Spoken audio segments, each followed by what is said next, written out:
Welcome to today's episode of Confessions of a Cleanings Business Owner. And today we're going to be talking about why I'm not good enough. And Diane gave me that title. I was like, why does it have to be me? Why do I have to not be good enough? But no, it's anyone. It's anyone. And I think a lot of us feel like this in business because you get into being a cleaning business owner because for most people, they were a very good cleaner and it grew. Customers wanted them. There was far too much demand. They started to grow the team. And it's, a year or so in, and you suddenly go, what have I done? This is much harder work than I thought it would be. I don't know what to do next. I'm not making enough money. My team don't respect me.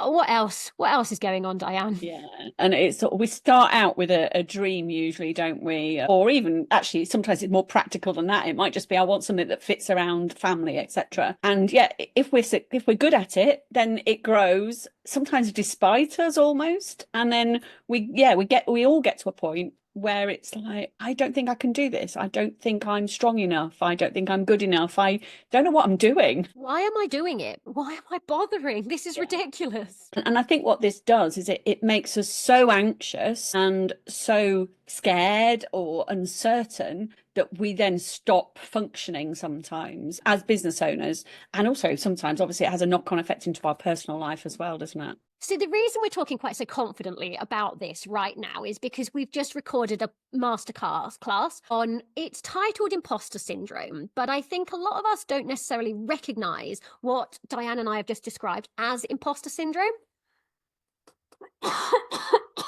Sorry. You see, I haven't got the confidence to put my prices up. I haven't got the boundaries in place with my team. And a lot of the reason behind that is you don't have the confidence because you freeze. You don't feel good enough. And so you freeze and then you don't put the boundaries in. So this is what we're talking about here. So we have called it imposter syndrome. It's not us that called it that. There was obviously other people that named it that. But I don't think there's a single person out there that hasn't felt this at some point. It's crippling, isn't it? Yeah. And I don't think it's just our industry. You mentioned, people that are CEOs of large organizations that think they're going to get found out one day, that they don't know how they're managing the job and they don't feel very good at it. And I think that it's almost a human thing rather than just for business owners. But when it comes to us as business owners, it can be crippling and it stops us making decisions. It stops us setting boundaries, doesn't it? It means that we try and keep everybody else happy, even if in the background we're panicking like crazy. And you're right. So what happens is we don't think we're good enough. And so what we often do is put off the difficult decisions. So for example, you kind of avoid confrontation, and that can be, I'm not putting my prices up. It can be a whole load of things, and managing staff, particularly if everything's going fine, everything's well, the last thing you want to do is rock the boat. It might even feel like you're like, I don't even want to go into my own business. I hate it. And yes, it's doing fine. And yes, I've got a team. And yes, they're performing and customers love us, but I hate it. And that can be, and nearly always is, from you failing to do those difficult decisions to actually make it into a business you like, but you're not doing those difficult decisions because deep down there will be something that you are saying to yourself, whether it's I'm not good enough, or you might even think that you're saying I don't want to, but there will be a belief deep down. And that's where that imposter syndrome is coming from, that belief of going, I'm not good enough. It's often I'm not good enough, but it could be other beliefs as well. That's what causes you to freeze. And it's only when somebody comes to you that goes, these are the symptoms. Are you seeing those symptoms? Then what we need to look at is what's the cause behind it and how are we going to sort it? And I've just taken you through a load of exercises, haven't I, that are really quite powerful to start to understand how and why we're thinking the way we're thinking, and then start to reframe it, look at it in a different way, but actually go, I am a success, because imposter syndrome is believing you're a failure despite evidence of success. Yeah, absolutely. And what happens is, it's interesting, you were talking about the business can be successful, but you're avoiding going into it because you don't want it to not be successful. You're scared of something bad's going to happen, aren't you? Or if it is bad, you're avoiding dealing with it because you don't feel like you've got the skills or the confidence or the ability to deal with it. And, knowing that actually this imposter syndrome or this feeling that you're not good enough, there's often evidence to say that that's not true, isn't there? And I know that we talked in the masterclass, didn't we, about a success timeline, and looking at some of your achievements, they can really help you realize that actually you have got the ability to move this forward. Yeah. But I think a lot of it, for my number one step, is how we're talking to ourselves. So a lot of us got into, let's say, and this is just an example, and lots of people do it different ways. You left school or you left your career and you got into cleaning quite often because it's a flexible job around other commitments, kids, caring responsibilities, your dog, anything you want. And so you got into it because it was a really good fit for your lifestyle. It may not have built on any of your previous skills. You could be perfectly skilled in a whole load of other things, but you moved into this. And there will be a point where suddenly, if your business is successful, you've got to manage staff, you've got to do your tax returns, you've now got to register for VAT, you've got to do all of these things. And you're like, I didn't study this. You lot went to university and you get it. I never did that. I'm not capable of this. That is what we find ourselves saying, is I'm not capable of this. And so there is one simple word.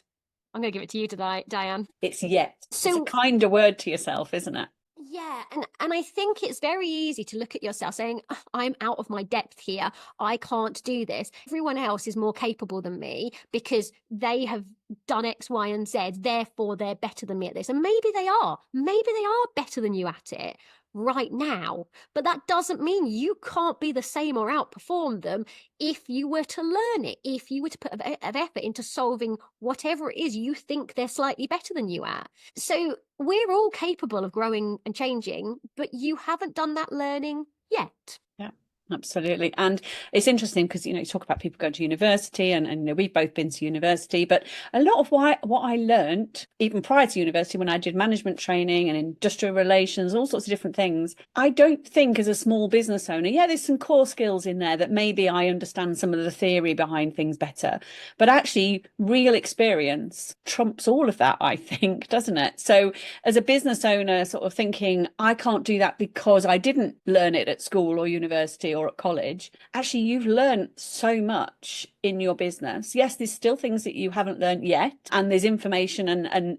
training out there for you if you seek it out, but actually you probably know a lot more than you think. Yeah, I mean, I find this interesting because my degree was actually in business and economics and politics. I don't think leaving my business degree gave me the skills to run a business. It gave me the skills to study. It gave me the skills to know exactly where to find the answers. And it probably did give me a core background knowledge. So anything I wanted to do, I already had a certain level of knowledge. But yeah, I was not qualified or experienced enough. I couldn't have run a business at that stage. I had to go out there and make every mistake going still. Yeah. I mean, I was quite fortunate because obviously I did business management education, but then thankfully I worked for a business coaching organization and got a real business education because I actually started to mix with other business owners and actually realized that, yes, management theory is great, but it often doesn't, it does apply, but there's a lot more to it than just the theories. Just because you haven't maybe got the business education, you've got a real life business education right there. And then you've also got people in the industry, particularly like us at the DCBN, can then help you take the next steps and learn the extra skills that you don't have yet. And I think you mentioned the DCBN. This is a key point, isn't it? Because there's a point where we all feel, whether it's I'm not good enough, I can't cope with this, I don't know where to turn next, I feel shit, a customer's complaining about me and they're justified and I just want to quit. We've all had these feelings. Why are my staff turning on me like this? Like, what is going on? I don't even understand why it's gone so wrong. And it's really hard sometimes because I'd say I have a lovely support network, a really good one. I've got good friends, I've got good family. But do they understand? If I turn to my mum, who's been a nurse all her life, very caring, very wonderful, and I told her about a business problem or an invoice not being paid, she's never paid a bill in her life. She wouldn't understand. Like, she'd be very kind and caring, but I want someone who's actually been through it to go, how do I go to small claims? Yeah, absolutely. I've got a customer who won't pay. I've got a staff member off sick. Do I have to pay them SSP? I've got somebody who's pregnant. What do I do? I've got somebody that's left early. What do I, all these things. Yet people that, work in normal jobs, shall we say, don't get any of this really, unless they're very high up or it's their own business. Or Or they, like, if you tell someone like, oh, I've got a pregnant employee, they're like, oh, and or whatever you've got, they look at it as an employee. Very Yes. rarely do you get the input of other business owners. And I'm sorry, we have to look at it differently. And the number of times I see on social media, so I watch some HR big questions, the answers are often from an employee's point of view. And I'm like, oh gosh, it's very different. As the business owners, we have Yeah. to consider different things. Yeah, we do. And actually, somebody asked a question in our members only group a couple of weeks ago about an employee, and I won't give any details at all. But I answered the question in two ways. I said, as a business owner, this is my answer. As a human being, this is my answer.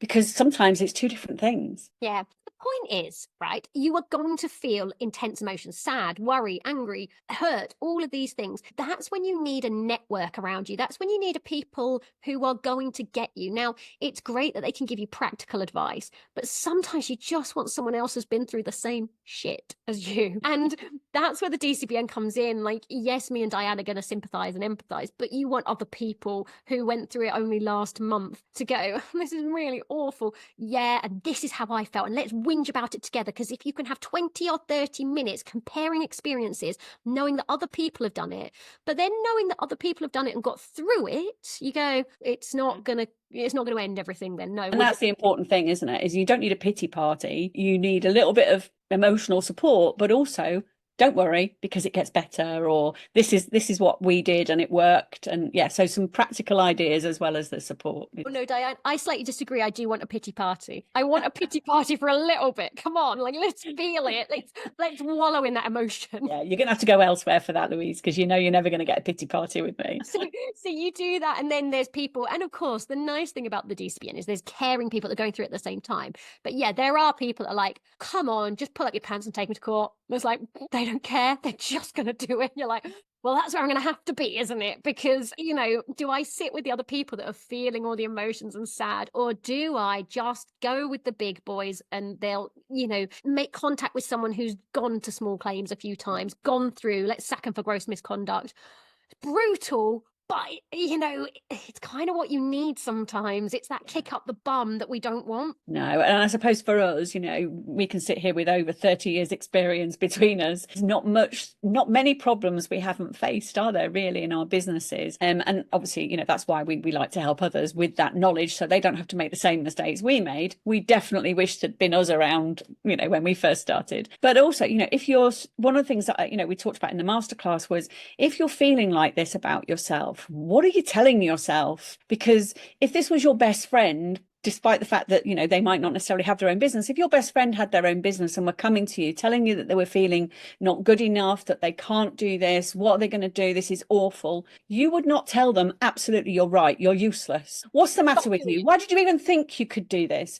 But actually, our voice in our inside might be saying that. And that's so unkind to ourselves, isn't it? Aren't we brutal to ourselves? Yeah. Like, the inner dialogue we have. And so I talked to Diane and I said, look, I talk to myself. Okay. I talk to myself Out loud, everybody, just so you know. Yeah. out loud and under my breath. And I didn't say this in the masterclass. It's even worse than that.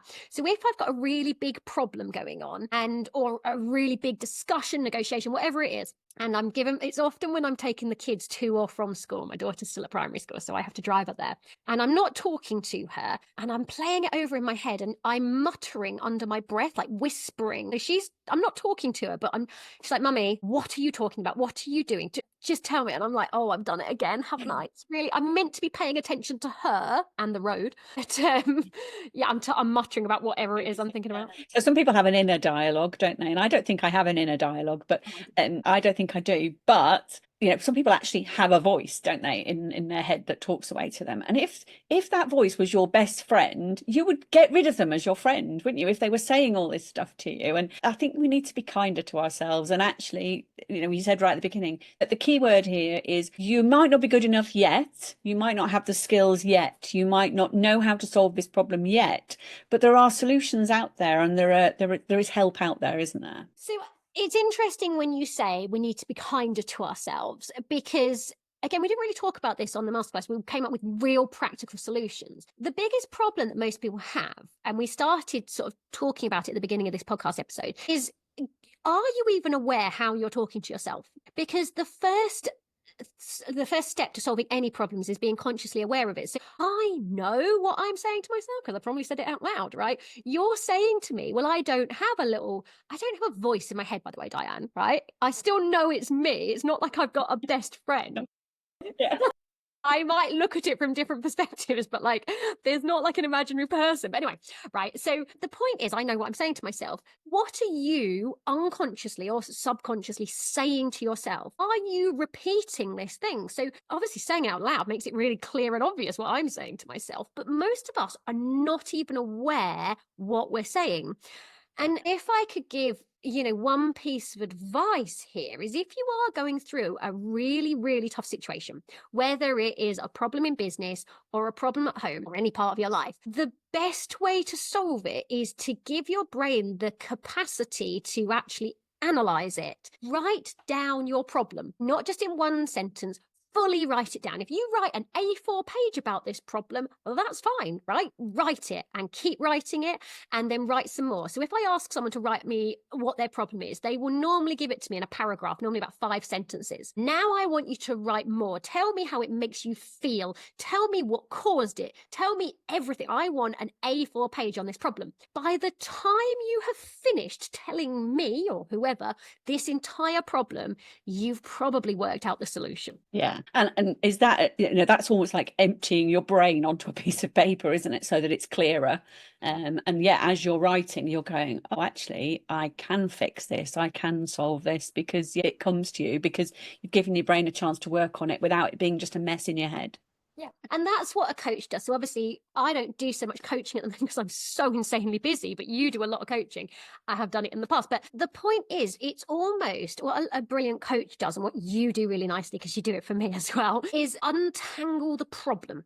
And if that problem's untangled, and if we can start to see that belief and we can see what's going on, so it's not just I'm afraid of rising my prices, when we can pick it apart and having someone to help you understand what the problem is. I've had lots of people where I've gone, look, this is what you're saying to yourself. This is what you freaking believe. And this is what's causing your problems because you've just told me all of that. Can you see what you've just told me? And they went, I know what to do. And I'm like, well, that's my job done then, isn't it? Like, yeah, it's almost reflecting back, isn't it? And my coaching is always a mix of, giving practical advice and then also just asking good questions, isn't it? And even if it's, I think I'm going to do this, and I'll be just like, why? And what not in a why as that's a stupid idea, but more as a, how did you come to that decision? What was the process and the thoughts behind it? Because Diane, that's not judgmental. Like, why? You've done this to me before. Why? And I'm like, well, I'm doing it because of this, this, and this. And you're like, I don't agree with you, but I can see you're going to do it anyway. Yes, I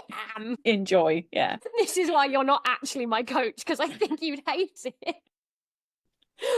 But yeah, Definitely. anyway, yes. So the point is untangling. We've gone completely off piece on imposter syndrome, aren't we? So we've reframed it yet. So it's I am not good enough yet. So we're talking about how we're talking to ourselves and reframing that. And we've talked about the network and obviously having a support network that are there to support you, but also realizing that you're not alone. Like everybody's going through this and there's nothing wrong with that. I agree. And I think, it was interesting you said about you talking about out loud helps you solve problems and come to decisions. And I actually can see, like, it's almost like writing it down. You're kind of emptying it out of your head, aren't you, when you're talking out loud? So for me, it would be a case of what's going to work for you might not work for me. I don't talk out loud, but unless I'm trying to solve maths problems, in which case I do talk out loud. But normally I don't talk out loud, but I do write things down a lot. So if I've got loads of things on my mind, I just write them all down as a list and then I decide what I'm going to tackle first. That's the same sort of thing, isn't it? I'm just talking out loud on a piece of paper. Shall I give you one it's a bit more advanced technique. It sounds incredibly simple, okay? The one thing that, and if you've just started, writing it down is enough. Don't even try and do this, right? But if you are used to writing a bit of diary, you're used to a bit of like self-reflection. Imagine now you face a problem, you write it down. Magically, we find the solution, right? Take a learning point from that problem. So the single most powerful thing you can do is view any experience you have and take one learning from it. And that is, it will change your life. It's hard to do and it takes a lot of training. And there are experiences I go through that I hate when I'm going through it. I hate every moment of solving whatever problem it is. I've hated the whole experience. And then in the middle of it, you're thinking, I will learn something from this, because right now I'm learning nothing apart from hatred of this situation. And you get to the end and you go, my gosh, I've learned this thing that, I've learned 10 times already. But I needed this as a lesson to learn from it. And actually, sometimes I'm learning from this because I would have approached this differently if I knew what I knew at the end, I would approach this differently. And I think that's something that we aren't always good at reflecting on. But as you become more, I want to say evolved as a human, but more aware of yourself, it's that learning. I think that's a key thing here. And I use this very much in business, is every quarter, look at what went well, what didn't go so well. What did you learn from that? And how are you going to then carry that lesson forward into the next quarter or the next year or however you're planning? And it's a really simple process and it's a very practical exercise. But you're right. You've had a problem and you've turned it into a lesson and a learning, rather than keep focusing on the problem. You just go, yeah, it was resolved one way or the other, whether you ignored it or avoided it, but you learnt something from it, didn't you? The other thing that learning does, which is the most powerful thing, when we go through something, a horrible experience, a traumatic experience, maybe you went to court, maybe, you got online trolled, whatever happened, it can be a really horrible experience. You have the choice at the end of that. You can take away all those emotions, right? You're going to have the memories anyway. You can take away all the emotions, the hate, the fear, the anger, the sadness. You can hang on to those emotions, or you can take away a learning point. It's one or the other. But the moment you get a learning point, you let go of those emotions.